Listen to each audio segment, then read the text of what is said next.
Bueno, Juan, entonces pues hoy hablemos específicamente de eso que las empresas pequeñas y medianas están sufriendo muchísimo hoy en día y es de esa ciberdelincuencia, esos ciberataques, que la gente todavía cree que eso no me va a pasar a mí, que yo acabé de comprar un antivirus, entonces ya estoy protegido, que yo trabajo desde mi computador y yo no doy clic a links sospechosos.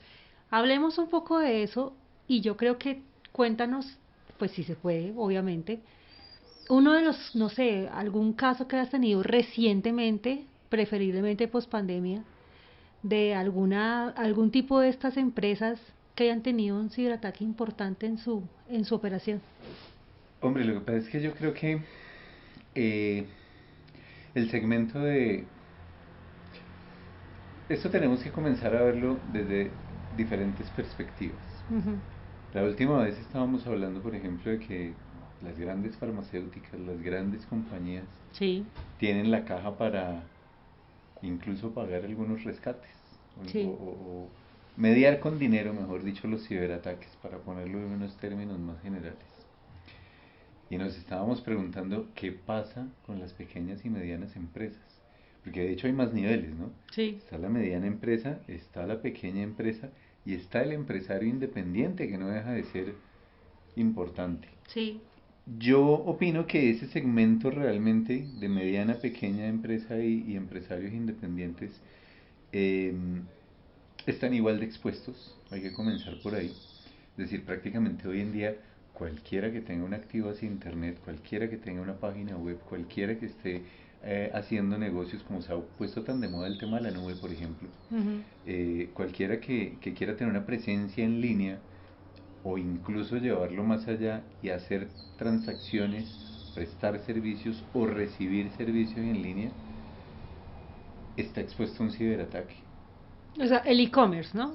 También el e-commerce, por Y supuesto, está muy de moda el e-commerce. por supuesto. Todo el mundo se está metiendo por el e-commerce. Eh, Pregunta muy puntual antes de que avances. ¿La nube es segura? Como todo en informática, No. no, por el contrario, sí. Ok. O sea, es que todos los productos informáticos están diseñados con una cantidad de características de seguridad que el problema es que muchos de sus usuarios las desconocen o no las aplican. O sea, no saben ¿Sí? utilizarla bien. No saben utilizarla bien, Ok. exacto. Para no ir más lejos, los teléfonos. O sea, ¿cuánta gente no conocemos que a sabiendas de que el teléfono tiene como protegerse con un patrón de desbloqueo, con una contraseña, con lo que sea facial para poder acceder, mucha gente no lo activa? ¿Sí? O lo ¿Por que qué? está Por comodidad o por pasando, la razón que sea, pero no lo activan. lo que está pasando con WhatsApp, que hace poco le pasó a un muy buen amigo mío, le robaron el celular, sacaron la SIM card del celular, metieron la SIM card a otro celular, activaron WhatsApp web y Ujú. empezaron a escribirle a todo el mundo que tenía un problema, que lo habían golpeado y que no tenía Claro. salud y así en menos como en hora y media se lograron robar 1.800.000 pesos pidiendo de De a todos los amigos. 400, de a 200, de a Increíble. 500 y Y eso era una oportunidad de oro porque al llevarse la SIM card, por ejemplo, pues, ¿cómo valida uno realmente que está hablando con la persona con la que está hablando? Ah, ajá. miremos el teléfono, miremos que sea Y el era el número. teléfono de Y esa claro, era el persona, teléfono de la entonces, persona. entonces Porque, sí. porque normalmente las estafas de WhatsApp lo que hacen es sacar las fotos de redes sociales con Sí, otro teléfono. sí, sí, Y sí, el sí. primer argumento es que me tocó cambiar de teléfono, pero cuando Hola. tienes la oportunidad de tener la SIM card y el Ajá. WhatsApp no está adecuadamente configurado para que El tenga, WhatsApp tiene doble exacto, autenticación. para que tenga la clave o para que tenga y o el doble factor de autenticación, pues ahí, mejor dicho, estuvo en bandeja de plata prácticamente ese fraude. Sí, es impresionante. Pero bueno, entonces volviendo al tema de las pequeñas y medianas empresas. Claro, el problema con los ciberataques hacia las pequeñas y medianas empresas es que, como te decía, pueden sacar de operación a ese pequeño y mediano empresario y más aún al trabajador independiente, al profesional independiente. Es decir, si tú tienes toda tu vida en un computador, ¿cierto? Y te llega un ataque de ransomware que te pide $50.000 o $100.000 para recuperar tu información, probablemente no tengas $100.000 para pagarle a un ciberdelincuente que te lo recupere. ¿Te han llegado casos así de, no sé, personas que trabajen como freelance, como Sí, consultores a decirte, ay, marica, ayúdeme, es que no encuentro la información? sí, me han llegado casos. Y normalmente la primera pregunta es, oiga, ¿y usted no tenía un backup recién? Porque esa es la principal Y contramedida la para ese tipo mayoría de te dicen ataques. que Y no. la mayoría dice que no, por supuesto. Ay, La sí, es mayoría que dice que no. yo justo hace 8 días lo iba a hacer y no sé, me embolaté, que la familia, que no sé Exactamente. qué, y no lo terminan haciendo. Bueno. Pero lo que pasa con la pequeña y mediana empresa es que, a diferencia de las grandes empresas que de pronto incluso tienen un poco más de presupuesto para invertirle a ciberseguridad, Ujú. pues el pequeño y mediano empresario tal vez no le da importancia a eso. O no Y hay que sabe, cambiar eso. o no sabe. O no lo sabe o no le da importancia porque lo ve como un gasto. Es decir, pues obviamente si yo tengo que pagar una nómina versus pagar un consultor de ciberseguridad, muy probablemente decida pagar la nómina, que es lo que me va a mantener en operación y asumir el riesgo, porque a veces también asumen el riesgo hasta el día que pues ya no. Eh, pero lo que pasa es que precisamente los ciberdelincuentes no son tontos. Ujú. Los ciberdelincuentes saben que esa situación, que eso es así, Que eso existe. que probablemente donde puedan encontrar menos resistencia a los ciberataques sea en ese rango de pequeñas y medianas empresas que Ajá. no han priorizado la ciberseguridad como un tema operacional. Claro, pero es que tú ahorita dijiste algo que me pareció importante aclarar. Ujú. Los pequeños y medianos empresarios, lo que yo me he dado cuenta es que no es solamente un tema de que creen que les va a costar medio riñón invertir en ciberseguridad, sino que tampoco hacen iniciativas que les va a ayudar a minimizar ese riesgo que tienen. Entonces, el pequeño empresario que tiene empleados y que tú tienes que pagarle una nómina, pues tampoco les hacen capacitación, tampoco les enseñan de los riesgos y tampoco hacen sus ajustes internos, hacen sus procesos internos para empoderar a los empleados en la Mm. responsabilidad que tienen de cuidar la información Sí, es cierto. y de no hacer ese tipo de cosas. Hemos visto muchos casos de empresas que no tienen tipificados inclusive en sus faltas de empleados cuando En el reglamento en de el trabajo. reglamento Ujú. cuando empiezan a bajar información que no es confiable, cuando empiezan a acceder a sitios que no son confiables, cuando inclusive utilizan sus correos corporativos para registrarse, para comprar tiquetes, para comprar entradas a conciertos, Sí, para, sí, sí, sí, o sea, sí. ese tipo de cosas tampoco lo saben. eh, y por eso es que nosotros estamos como muy metidos en educar al empresario, tampoco lo saben, entonces tras de que no tienen una tecnología muy robusta, pues tampoco trabajan en un tema de robustecer los procesos y concientizar a las personas. Pero yo creo que hay que romper un mito. ¿Cuál? Hace algunos años, yo estoy de acuerdo, la ciberseguridad era costosa. Hoy no lo es tanto. Hoy en día es más costosa no tenerla. Hoy en día es más costoso no tener ciberseguridad, exacto. No, pero en términos generales, de lo que costaban, de lo que podían costar herramientas profesionales de Ajá, ciberseguridad, hoy en día hay que solo las muchas, podían comprar las grandes ajá, compañías, los hoy en grandes día muchas de esas fabricantes, herramientas ya están al ajá, alcance de los pequeños empresarios, de las ajá, medianas empresas y total, de los profesionales sí, independientes. sí, Yo sí, creo que ese es sí, el primer mito que hay que romper. sí, Es decir, no es barato, pero no es costoso, impagable como lo era hace algunos años, sí, que total, solo las entidades financieras podían comprar eh, elementos de protección de ciberseguridad o las grandes empresas. sí. Hoy en día es mucho más barato acceder a soluciones muy robustas y es mucho más barato acceder a unas protecciones integrales en términos de herramientas de ciberseguridad. Pero retomando, obviamente los pequeños y medianos empresarios son un objetivo muy interesante para los ciberdelincuentes. Y eso obedece principalmente a dos cosas. A lo que ya veníamos hablando, de que tal vez, muy seguramente, diría yo, no tienen todos los controles que necesitan, lo que los hace más fácil, más expuestos al ataque. Pero por otro lado es que no nos olvidemos que las pequeñas y medianas empresas son un alto porcentaje de las empresas que hay en el mundo. Es Ujú. decir, no tengo el dato exacto, pero yo Sí. creo que podemos estar hablando fácilmente del 70-80% de empresas en el mundo se sitúan en el rango de las pequeñas y medianas, lo que significa que por volumen atacar de manera transversal una cantidad importante de empresas de ese sector, de ese rango más bien, se vuelve muy redituable, se vuelve eh, de alto impacto y de alto beneficio para el ciberdelincuente. Lo que estamos viendo, creo yo, igual, no, tampoco tengo el dato exacto, pero sí es como por la tendencia que uno va viendo, que cuando se enfocan en atacar estas grandes compañías, estas super hiper mega multinacionales, lo hacen con un sentido más mediático, con un sentido más de generar de qué hablar, ¿sí?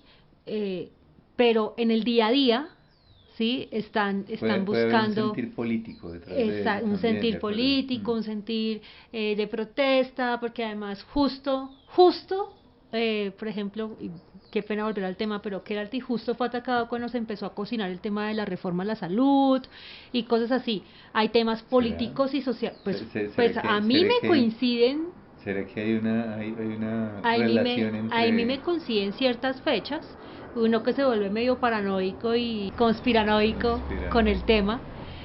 Entonces, a mí me cuadran ciertas fechas. Pero bueno, volviendo al otro tema, Pero no hay evidencia de eso no, no hay entonces. evidencia, estamos acá hablando sobre lo que uno ve, pero uno también ve que en el día a día es mucha más la gente que todos los días caen en ciberataques, de ransomware e inclusive en ciberataques dirigidos a esa pequeña y Sí, mediana empresa. sí, O sí. sea, y el ciberataque dirigido, para que le contemos a la gente qué es el ciberataque dirigido. O sea, ese que se está cocinando con tu información durante un tiempo y cuando se da es letal porque tú ves que tiene mucha información como íntima de la compañía. Sí, lo que pasa es que ahí vale la pena hacer un poquito de historia con respecto a lo que era el phishing en sus inicios y a lo que es el phishing hoy en día. Ahora, ajá. El phishing en sus inicios era esos correos que te llegaban, te podían llegar de pronto y te decían, oye, vamos a cerrar tu cuenta del Banco de la Alegría, ¿cierto? Y lo primero que tú dices es, caramba, pero yo no tengo cuenta en el Banco de la Alegría. Esas primeras etapas, esas primeras oleadas del phishing Ay, pero eran... todavía a ti te llega que te van a cerrar la cuenta de no sé qué banco y tú, Sí, ¡ay! sí, sí. Sí, yo siempre me llegan los mensajes, hemos bloqueado sus productos del Banco X que... ¿no? Eh, Pero las características eran esas. En ese momento los correos eran como muy de formato, muy de molde, Ajá, muy ajá, acartonados, claro, con el sentido de urgencia y como eran los primeros correos, no sé si te acuerdas de las famosas estafas nigerianas también, ajá. pero como eran apenas estaba empezando todo ese boom de ciberataques de ingeniería social, eh, pues uno como que decía, oiga, ¿esto de qué trata? Por lo menos había un cierto grado de curiosidad. El problema es que esto ha evolucionado tanto que hoy en día literalmente es mucho más probable que te llegue un correo de phishing, que te llame por tu nombre, que te ponga de pronto los últimos 4 dígitos de tu cuenta y te diga tus productos están bloqueados y entra aquí, ¿sí? Y a eso le llamamos hoy en día spear phishing, ese ataque dirigido del que estás hablando, se trata de eso. Pero esos ataques dirigidos tienen todo un proceso previo. Y es un proceso previo que comienza con el ciberdelincuente busca activamente información de la compañía o de la persona que quiere atacar. Entonces ahí se comienza a crear una cadena mucho más compleja de lo que uno cree. Alguna vez, no sé si te ha pasado, pero alguna vez uno ha llegado a tener la duda de si será que algún funcionario del Banco de la Alegría está entregándole mis datos a alguien, porque le llegan a uno Obviamente, con una información tan claro, aterrizada que uno dice, esta información totalmente. tuvo que salir del banco. Bueno, Sí, esa es una posibilidad. Otra posibilidad, a ti te piden un correo electrónico, por ejemplo, para las notificaciones de tu banco, sí, ¿verdad? sí, Y te piden un correo electrónico para, no sé, para registrarte en tu juego preferido, sí, ¿verdad? sí, Y te piden un correo electrónico para registrarte, para descargar un PDF, sí, ¿sí? Utilizas el mismo correo electrónico. Te piden un correo electrónico para comprar tiquetes en alguna aerolínea. O sea, hoy en día te piden el correo electrónico para Para cualquier todo. cosa. Ujú. Y no sé si te has dado cuenta de otra particularidad, y es que hoy en día te piden casi que crear usuarios En todo en lado. todas las plataformas, ¿cierto? Para comprar los tiquetes, para comprar esto, para la tienda, para el e-commerce, para lo que sea. Te piden, crea tu cuenta. ¿Para qué te piden crear la cuenta? Hombre, pues porque quieren guardar tus hábitos y quieren ofrecerte mejores servicios, puede que lo hagan con una buena intención. Pero el problema es que estás dejando probablemente el mismo correo electrónico en muchísimas plataformas. Sí, Y yo te pregunto, ¿qué posibilidad hay de que dejes la misma contraseña en todas esas plataformas? alta. Bastante alta, ¿verdad? Sí. Es lo que hace cualquier usuario. Sí. Cualquier usuario utiliza el mismo correo electrónico y la misma contraseña Ajá. en 20 plataformas diferentes, ¿cierto? Para no tener problemas para acceder. Bueno, el problema es que de esas 20 plataformas donde creaste la cuenta con la misma contraseña, puede que eventualmente alguna de esas termine siendo víctima de un ciberataque, de un ransomware, de una fuga de datos, de un robo de datos. Y ahí mis datos, otra vez como con el otro caso, quedan expuestos. Claro, entonces ahí lo que significa es que alguien en el mundo tiene tu dirección de correo electrónico, tiene tu contraseña, ¿cierto? Sí, Validada, porque se sabe sí, que era esa, sí, sí, ¿cierto? sí. ¿Y qué es lo siguiente que va a hacer el ciberdelincuente? Comenzar a mirar, que es muy fácil hacerlo hoy en día, con técnicas de inteligencia de fuentes abiertas que están a la mano de todo el mundo, que ¿Qué son son las gratuitas. técnicas de inteligencia de fuentes abiertas? Porque yo no tengo ni remota idea de eso qué significa. No, eso está reservado para los... No, mentira, no está reservado. No, las técnicas de inteligencia de fuentes abiertas es simplemente todo lo que tú haces en Internet deja huella, Ajá, ¿cierto? sí. Entonces, la probabilidad de que alguien con solo poner a buscar en Internet tu dirección de correo electrónico, tu dirección aparezca en las 20 plataformas en donde te registraste, eso es información que se puede conseguir. Y ahí Paso el... siguiente, Sí. el ciberdelincuente, ¿qué va a hacer? ¿Será que esta persona tiene la misma contraseña en las 20 plataformas? Lo va a intentar. Y los ciberdelincuentes tienen lugares en donde puedan de pronto buscar inventarios de contraseñas. Claro que sí, por supuesto. De hecho, esa es la razón por la que esos ataques de ransomware que se han venido presentando, como el que tanto hemos hablado de Keralty, ese es otro efecto colateral de esos tipos de ciberataques. Que si en esas fugas de información se fueron usuarios y contraseñas, Eso ¿cierto? queda expuesto. Eso lo venden los ciberdelincuentes. Entonces la probabilidad de que yo tenga la contraseña de mi usuario y que sea la misma es simplemente cruzar y ya. No, ellos Y lo ahí intentan. accedieron a mi Simplemente lo correo. intentan, Y por eso es que claro. tanta gente le hackean el Facebook, le hackean el correo electrónico personal. Como fichas de dominó, una Ajá, detrás de otra. ajá, Claro que sí, ok. exactamente por eso. Sí es probable que como resultado de un ciberataque tu usuario y tu contraseña termine en la base de datos de alguien, lo conozca alguien en algún lugar del mundo. Y lo que te decía, ¿qué va a hacer ese ciberdelincuente? Comenzar a probar. Ah, ¿será que tiene la misma contraseña en el Facebook, en el Instagram, en el TikTok, en cualquier otro servicio? Y resulta que sí. Y ahí cae cualquiera. Y entonces ahí comienzan a atacar, comienzan a suplantar, comienzan a hacer un montón de cosas precisamente con el objetivo de suplantar a esta persona a la cual ya le han podido acceder a la mayor parte de su vida, de su identidad digital, ¿verdad? Eh, y el siguiente paso va a ser de pronto unos ataques mucho más atrevidos, diría yo. Ujú. Porque imagínate tú que en alguno de esos lugares donde lograron acceder, tú dejaste información personal, dejaste información que te ayude a identificarte. Información que podría llegar a ser la respuesta a las preguntas secretas de validación que hace ¿Qué tu hace? banco, Ajá, por ejemplo, sí, ¿cierto? Y los ciberdelincuentes lo intentan todo. sí, Y donde le pegue, o le sea, donde lo pegan. logran, lo logran. Sí, Es así de simple. Entonces, toda esta cadena comienza por ahí. Toda esta cadena comienza precisamente con una exposición de datos, con una potencial fuga de datos, ciberdelincuentes tratando de suplantar a la persona. Y es que no hemos entrado en otro terreno. Parte de esos datos Suponte que nunca encontraron la contraseña Sí, o que fuiste lo suficientemente hábil para tener contraseñas diferentes diferentes en para todas las todo. plataformas. Ajá. Pero en alguna de esas plataformas no encontraron tu contraseña, solo encontraron tu dirección de correo electrónico y los datos de tu tarjeta de crédito. No, pues ya. Pues ya, Ahí fue. pues ya. Tú podrías decir entonces que la mayor vulnerabilidad, el mayor reto de la ciberseguridad, la mayor vulnerabilidad de hoy en día en el mundo es la exposición de datos. La O sea, fuga de la datos. fuga de datos. Sí, Todo el mundo tiene fuga de datos y es como el mayor reto al que se encuentra la persona, la pequeña, la mediana y la grande empresa. así es, La fuga de así es, datos. así es. Pero entonces, como estábamos hablando de los ataques dirigidos, llevémoslo a un nivel un poquito más empresarial. El ciberdelincuente previamente ha hecho una identificación de la empresa que quiere atacar. Entonces comienza a encontrarse, también probablemente expuestos en internet, correos electrónicos Muchos. con los logos, Sí, con los nombres, con los sí. cargos, con los teléfonos, ¿sí?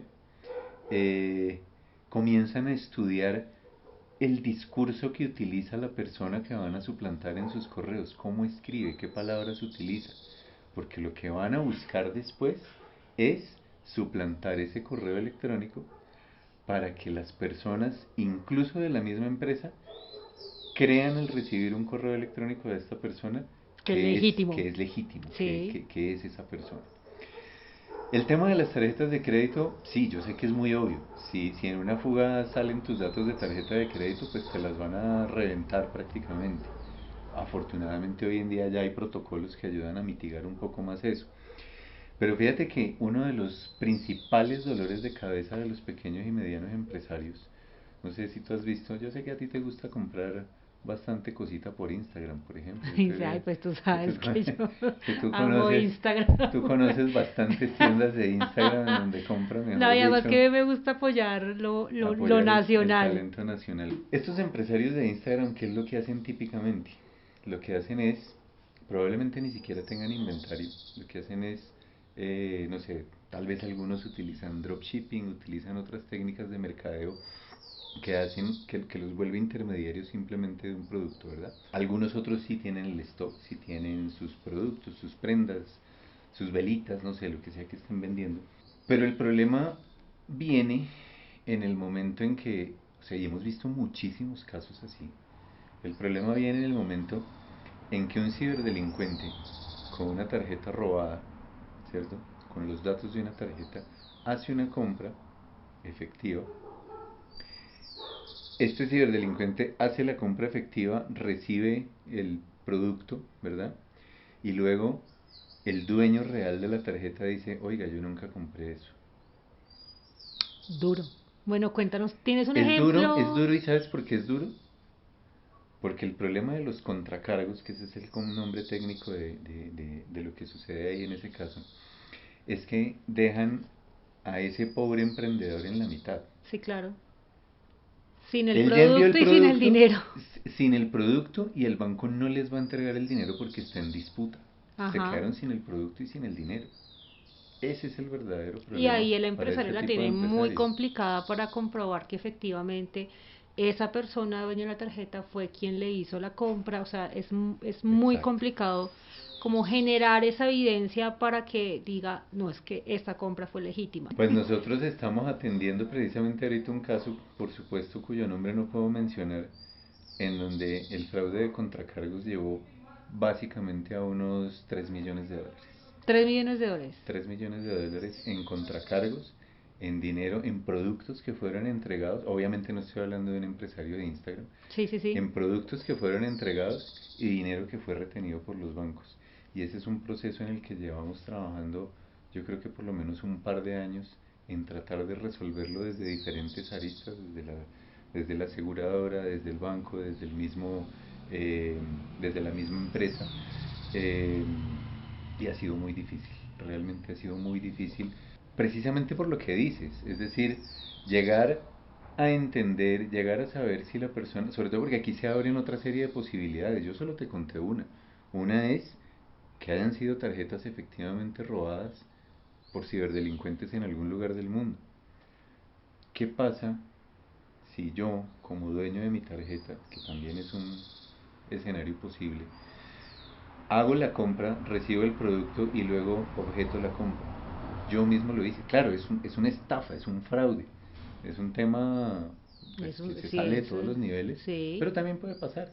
Es sí. otro escenario, ¿cierto? Bueno, eso por ejemplo pone que yo como empresario digo, no voy a recibir pagos con tarjeta de crédito, Se muere, solamente se muere, en efectivo. se muere. Pero ahí voy a hablar de otro tema que también hemos visto mucho, ¿no? De las estafas que hacen a través del, ¿cómo era que se llamaba? Pero antes, La aplicación que se parecía a DaviPlata, que te mandaba un mensaje, el David Trampa, el DaviTrampa, el ¿no? David Trampa. Es buenísimo. Ese es otro vector, por ejemplo, exacto. Y así, Se basan solamente en recibir a través de billeteras virtuales, como DaviPlata, como Nequi, como cualquiera de estas billeteras. Sí, efectivamente, por ahí nosotros vimos alguna vez que había salido una aplicación a la que le llamaban jocosamente DaviTrampa, que lo DaviTrampa. que hacía era simular el recibo el pago recibido No, en la aplicación y enviaba un mensaje de y enviaba texto mensaje de texto y todo al suplantando al banco. celular, o sea, tú hacías el pago, ¿sí? Entonces, que te vale 70.000 pesos un par de zapatos, no Ujú, sé. Entonces, el delincuente, que esto también, ese es un ciberdelincuente, el ujú, delincuente coge la aplicación DaviTrampa, hace el procedimiento, esa aplicación no maneja dinero real, todo es ujú, ficticio, ujú. y cuando manda el pago, le permite sacar el comprobante, como lo saca esta otra aplicación, y envía el mensaje de texto a la persona que debe recibir el dinero, un mensaje de texto: usted ha recibido tanto, tanto, tanto en su cuenta. Ujú. Si la persona no entra y valida que efectivamente el dinero esté ahí y se queda solamente con el mensaje de texto, él está confiado que el dinero entró. Así Entonces es. esto es otra modalidad. Pero entonces todo esto, Juan, al final de cuentas, la gran reflexión es que los fraudes, los ciberdelitos, nunca van a dejar de existir. Y no es que si la gente invierte en ciberseguridad, no es que esté 100% segura, porque siempre van a haber Acuérdate fraudes. lo que hablábamos la vez pasada. Sale la vulnerabilidad, sale el arreglo, sale una nueva vulnerabilidad, sale un nuevo arreglo. No, Y ese es el tema de nunca y la acabar. cultura Ahora, ¿qué es lo que pasa? latina es échale la y echa la ¿Qué es trampa, lo que eso pasa? no. Exacto, ¿qué es lo que pasa? Que cada vez sí tenemos más herramientas para ponerlo difícil. Es decir, cada vez la vara se sube para Exacto. ambos lados, ¿no? Tanto Ajá. para cerrar la vulnerabilidad como para encontrarla.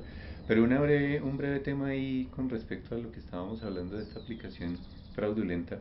Hablemos de responsabilidades.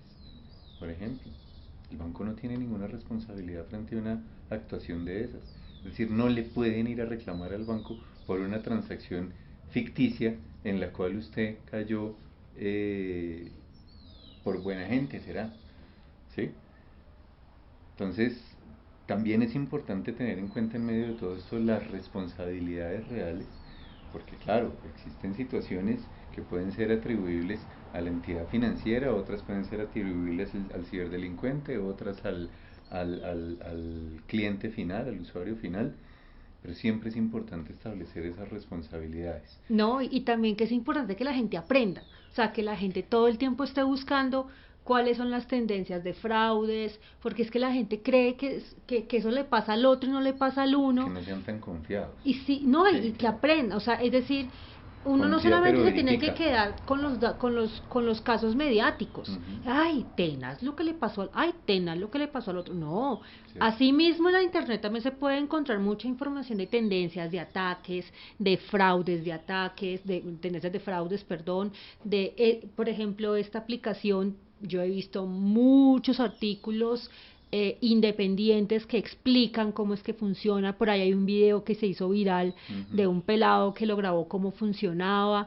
Y pues si yo como empresario sé que no voy a estar siempre 100% ciberseguro, pero si yo aprendo, investigo, me educo y también como que busco la asesoría de alguien que me pueda ayudar y que sé que eso no me va a costar demasiado, pues Ujú. voy a estar mucho mejor ante ese tipo de cosas que puedan pasar, ¿no? No, totalmente, totalmente, totalmente. Es importante que tanto las empresas como las personas se concienticen de que les puede pasar y le pongan una capa adicional de verificación a todo lo que están haciendo en línea. Total. Pues como dicen por ahí, ¿no? Es que si, si es tan bueno probablemente No, no sea, dan no tanto. sea De eso tan tan bueno. bueno no dan tanto. De eso tan bueno no dan Exactamente. tanto, De como eso dicen tan por bueno no ahí. dan tanto. Pero es que aquí podemos hablar muchísimo de diferentes tipos de suplantaciones. No sé, yo sé que tuviste un caso más bien en el que participaste relacionado con un tema que se llama estafa BEC, estafa de correo electrónico comprometido, que Y es básicamente... la gente, perdón que te interrumpa, pero cuando uno dice estafa BEC, la gente a uno le hace cara como de, ¿De qué? ¿qué es ¿Qué eso? es ¿Con eso? qué me va a Ajá. salir?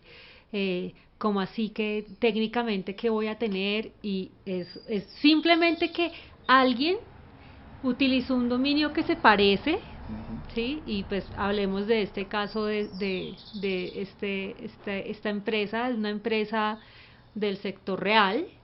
Eh, Alguien cogió el correo de un proveedor, creó un correo muy parecido, Ujú. la última parte del dominio era lo diferente, y a través Que de era, ese correo le pidió a una persona dentro de la compañía que hiciera el pago de unos vehículos que estaban comprando en el exterior, y después hicieron la trazabilidad y se dieron cuenta pues que ese correo no era real, que el proveedor, o sea, no era el correo del proveedor, y les habían básicamente tumbado la y les plata. pedían que cambiaran la cuenta, que Es cambiaran la que cuenta de destino en ese correo, en que ese hicieran el correo les pago a una decían nueva a una cuenta nueva cuenta totalmente por el diferente. porque el monto de la transacción era nuevo, o sea, ellos Ujú. nunca habían hecho una compra por ese monto.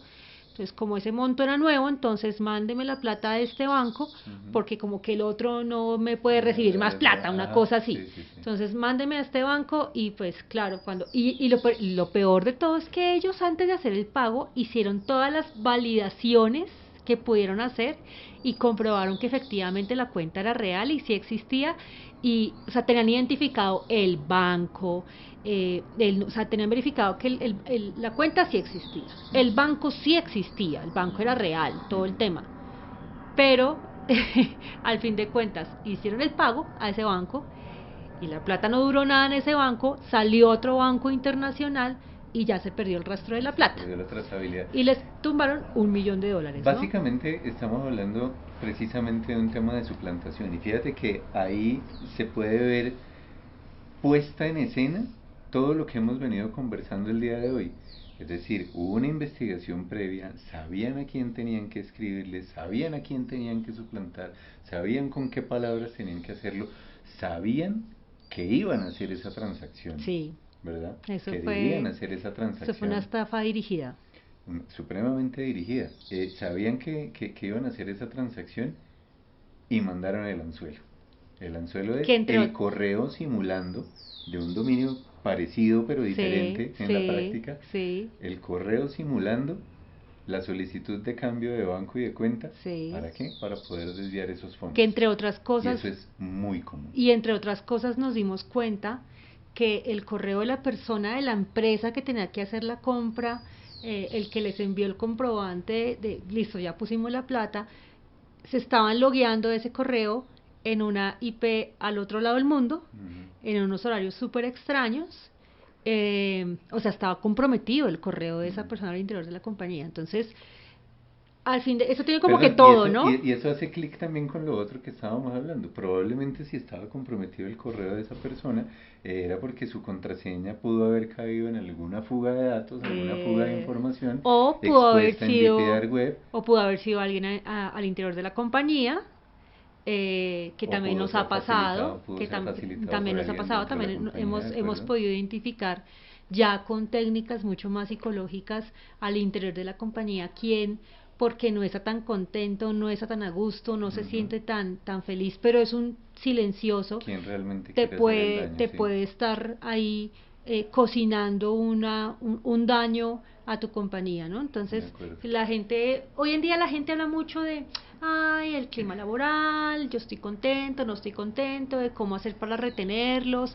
Y el tema más allá de retenerlos es retenerlos no solamente contentos a gusto de que puedan, no sé, trabajo remoto, el ping-pong en la oficina, todo ese tipo de cosas, sino que realmente es que tengan un sentido y sean conscientes del impacto de su rol y qué tanto impactan en el crecimiento positivo de la compañía. Porque si yo tengo todo lo anterior, pero definitivamente no me siento alineado con la compañía, pues ante la más mínima oportunidad yo voy a aprovechar el papayazo. Sí. Oye, y ese es un tema interesantísimo que deberíamos tratar en nuestro siguiente episodio. ¿Qué? Pues precisamente cómo una disciplina como la tuya, la psicología, puede aportar también en ciertos escenarios claves de los momentos de ciberseguridad de una compañía. En Es ciertos, decir, en todos. no solo en la búsqueda o en la cacería más bien de posibles perpetradores internos, sino también, por ejemplo, sería chévere hablar de cómo manejar la cabecita si estamos en una situación de ransomware en donde todo el mundo está vuelto loco, en donde nadie sabe qué hacer, Donde todo nadie el se mundo está coordina, estresado, todo el yo mundo está sé. estresado, cómo mantener la calma en esos casos. Eso va a ser un buen siguiente episodio. Muchas gracias. Recuerden seguirnos en nuestras redes sociales, en nuestro canal de YouTube. Tenemos una cantidad de temas, ¿no? Para seguir conversando. Ya vamos a hablar de computación cuántica, vamos a hablar de inteligencia artificial, vamos a hablar de la psicología, vamos a hablar de tantas cosas que confluyen acá en nuestro tema de ciberseguridad que, mejor dicho, vamos a acompañarlos durante mucho tiempo. Suscríbanse.